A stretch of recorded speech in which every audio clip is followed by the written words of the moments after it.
Welcome to a brand new Diamond Dots. This one's quite a big one to build, as you can tell, quite a nice big coloured one, but a lot of the background is these flowers which aren't Diamond Dots, so it's not going to take too long to do because all it is Diamond Dots is the parrots. So mostly blue, some yellow obviously, so it won't take too long, some orange. So please hit like, share, subscribe, and I'll see you at the end of the video. Hope you like it. Not sure what the music is like yet either, so I'll see what that's like. Choose who I get it. So see you a bit at the end of this video. See you soon. Bye.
that'll do for today.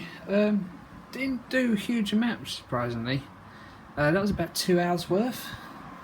Yeah, no, I didn't expect that. I thought I'd do maybe the whole parrot here for 2 hours, but probably more than halfway done on these parrot. So there's only 3 colours used that. So surprisingly, there's like only like 3 or 6, 7 colours. Maybe I think it's 14 colours of all. So I don't know if all 14 colours will be used on this one, but maybe. Looking really nice though. See all the different coloured blues. That's all I've been using, blues. And there's obviously some yellow and orange, but a bit later on, there's no point doing that now. So please like, share, subscribe, and let me know what you think in the comments. I'm trying to find some sort of jungle, not jungle music, but jungle theme-ish music for this thing. So I hope you like it, and see you in the next video, maybe even tomorrow. We'll see. See you soon. Bye. Please remember to hit the like button and the subscribe. See you soon in the next video. See you soon. Bye.